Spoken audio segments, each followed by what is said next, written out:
आज के इस वीडियो में आप लोग को बताऊंगा शॉर्ट हैंड इफ एल्स के बारे में। हम लोगों ने पाइथन में इफ एल्स के बारे में पढ़ा था और हम लोगों ने उसको यूज भी काफी किया था, लेकिन आज मैं आप लोगों को एक ऐसा शॉर्टकट तरीका बताऊंगा, एक वन लाइनर बताऊंगा जो कि आप लोगों को क्विकली एक्सप्रेशंस लिखने में मदद करेगा और आप लोगों की जिंदगी पाइथन प्रोग्रामिंग वाइज बहुत ईजी कर देगा। चलते हैं कंप्यूटर स्क्रीन में, लेट्स गेट स्टार्टेड।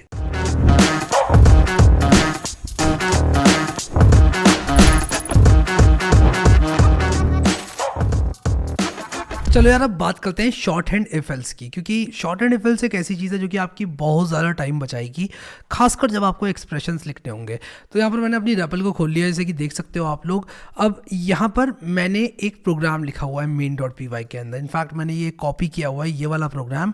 तो जैसे मान लो ए की वैल्यू मेरी 330 है और बी की वैल्यू 3330 है, तो मैं कुछ ऐसा कह सकता हूँ कि भाई प्रिंट कर दो ए अगर ए ग्रेटर देन बी हो, वरना प्रिंट कर दो equals to if A equals to B, वरना प्रिंट कर दो बी।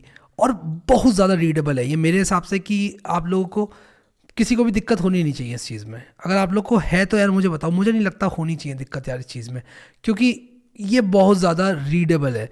अब मैं इसको रन करूँगा तो क्या होगा आप मुझे बताओ। क्या ए ग्रेटर देन बी है? नहीं, तो ये आगे बढ़ेगा। सबसे पहले मैंने बोला है कि प्रिंट कर दो ए अगर ए है ग्रेटर देन बी, लेकिन ये तो ग्रेटर देन बी है ही नहीं। ठीक है, तो ये कहेगा चलो ठीक है कोई बात नहीं, आगे बढ़ते हैं। वरना प्रिंट कर दो इक्वल्स टू अगर A equals to B.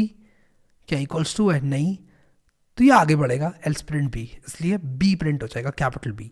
Note that it is in double quote, तो कैपिटल बी प्रिंट होगा, बी की वैल्यू प्रिंट नहीं हो जाएगी। ठीक है, इस तरह के कंफ्यूजन आई होप आपको अभी नहीं होंगे, क्योंकि डबल कोट के अंदर कैपिटल बी, अगर मैं स्मॉल बी लिखता तो बी की वैल्यू प्रिंट होती, कैपिटल बी लिखता तो क्या होता कमेंट में बताओ मुझे, बिना डबल कोट्स के क्या होता आप मुझे नीचे कमेंट्स में बताओ। टाइम स्टैम्प जरूर लिख देना कि ये होता।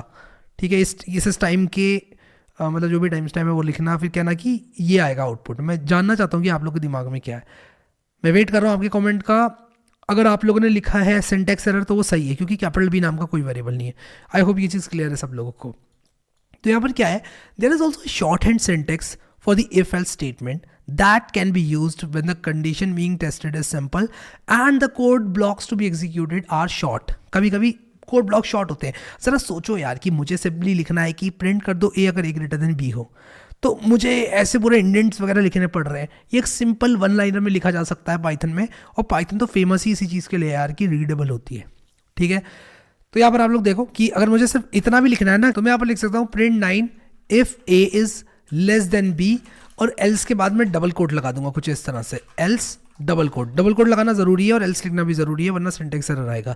तो अगर मैं ऐसे लिखूंगा तो अगर ए ग्रेटर देन बी है तब ये प्रिंट होगा, अगर ए लेस देन बी है तब ये प्रिंट होगा। अगर मैं इसको ए ग्रेटर देन बी बना दूं तो क्या होगा? कुछ भी नहीं होगा। ठीक है, क्योंकि मैंने सिंपली एक एक्सप्रेशन लिख दिया।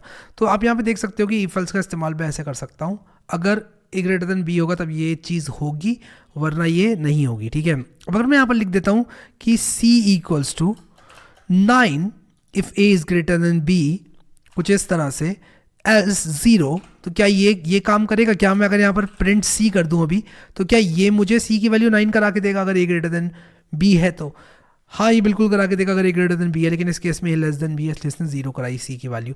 अगर मैं इसको बड़ा कर दूं ए को, ठीक है, ए को बड़ा कर दूं अगर, तो आप देखो कि ऊपर का आउटपुट भी चेंज हो गया, ये ए आ रहा है और यहाँ पर 9 आ रहा है। तो इस तरह से हम एक्सप्रेशंस को भी लिख सकते हैं कि यार एक सिंगल लाइन में अगर कंडीशनल एक्सप्रेशंस लिखते हैं तो वो भी लिख सकते हो कि यार सी की वैल्यू को 9 कर दो अगर ए ग्रेटर देन बी है, वरना 0 कर दो। और अगर आपको कॉम्प्लेक्स वाला देखना है तो ये ऊपर बड़ा सिंटैक्स है थोड़ा, कि यार ये क्या होगा कि लेफ्ट टू राइट जाता है।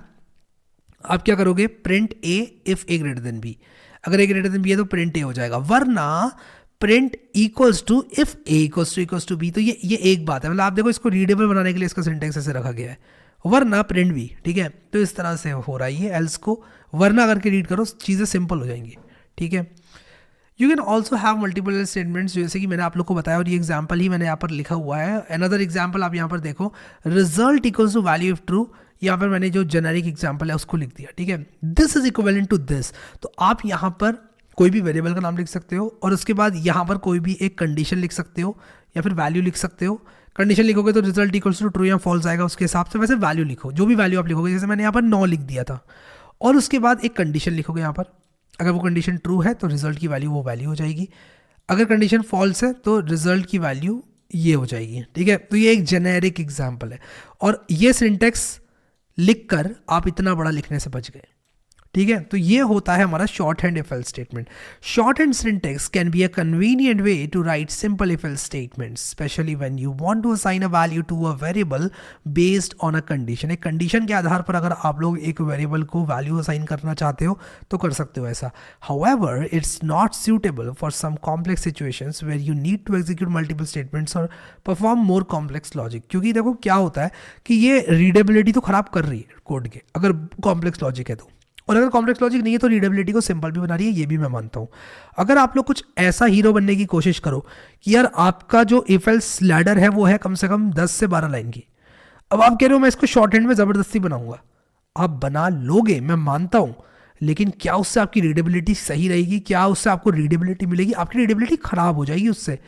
क्या आप ऐसा चाहोगे? नहीं चाहोगे यार, मैं भी नहीं चाहूँगा आप लोगों के लिए ऐसा, मैं अच्छा चाहूँगा आप लोगों के लिए। तो ये चीज़ होती है, रीडेबिलिटी ख़राब नहीं करनी है हम लोग को, हमें शॉर्ट हैंड को वही यूज़ करना है जहाँ पर वो इस्तेमाल हो पा रहा है। अगर वो इस्तेमाल नहीं हो पा रहा है तो हम अपने बड़े स्टेटमेंट से खुश हैं। कभी ये मत सोचना कि वेरिएबल का नाम बड़ा होने से, number of lines of code ज़्यादा होने से आपको दिक्कत होगी या रीडेबिलिटी कम होगी। सबसे इंपॉर्टेंट है कोड का मेंटेनेंस।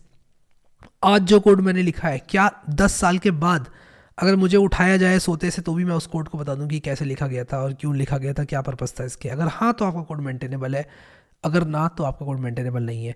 याद रखना, जो जीनियस प्रोग्रामर्स होते हैं वो अपने लिए कोड नहीं लिखते हैं, वो दूसरे प्रोग्रामर्स के लिए कोड लिखते हैं ताकि उनको भी समझ में आए। तो ये चीज़ हमेशा याद रखना आप लोग, कोई भी प्रोग्रामिंग लैंग्वेज हो ये चीज़ ट्रू होल्ड करती है। आई होप कि आप लोग को मज़ा आ रहा है इस कोर्स में। अगर प्लेलिस्ट किसी ने भी एक्सेस नहीं करी एट दिस पॉइंट तो इसको ज़रूर एक्सेस करना। बाय द वे आप लोग को मैं कुछ दिखाना चाहता हूँ और मैं आप लोगों को दिखाता हूँ। तो आप लोग रैपलिट के होम पेज पर जाएंगे और उसके बाद आप लर्न पेज पर जाएंगे, तो रैपलिट के लर्न पेज पर मैं आप लोग को दिखाता हूँ फीचर किया गया हमारा 100 days of code Python, which is amazing यार। मैंने कहाँ देखा था यार 100 डेज ऑफ कोड पाइथन? कहीं ना कहीं तो देखा था मैंने। ये रहा 100 डेज ऑफ कोड पाइथन। आप देखो यहाँ पर, ये 100 डेज ऑफ कोड पाइथन जो है यहाँ पर फीचर कर दिया रैपलिट ने अपने लर्न पेज पर, विच इज़ अमेजिंग यार। Thank you so much. और अभी के लिए इस वीडियो में इतना ही guys. Thank you so much guys for watching this video and I will see you next time.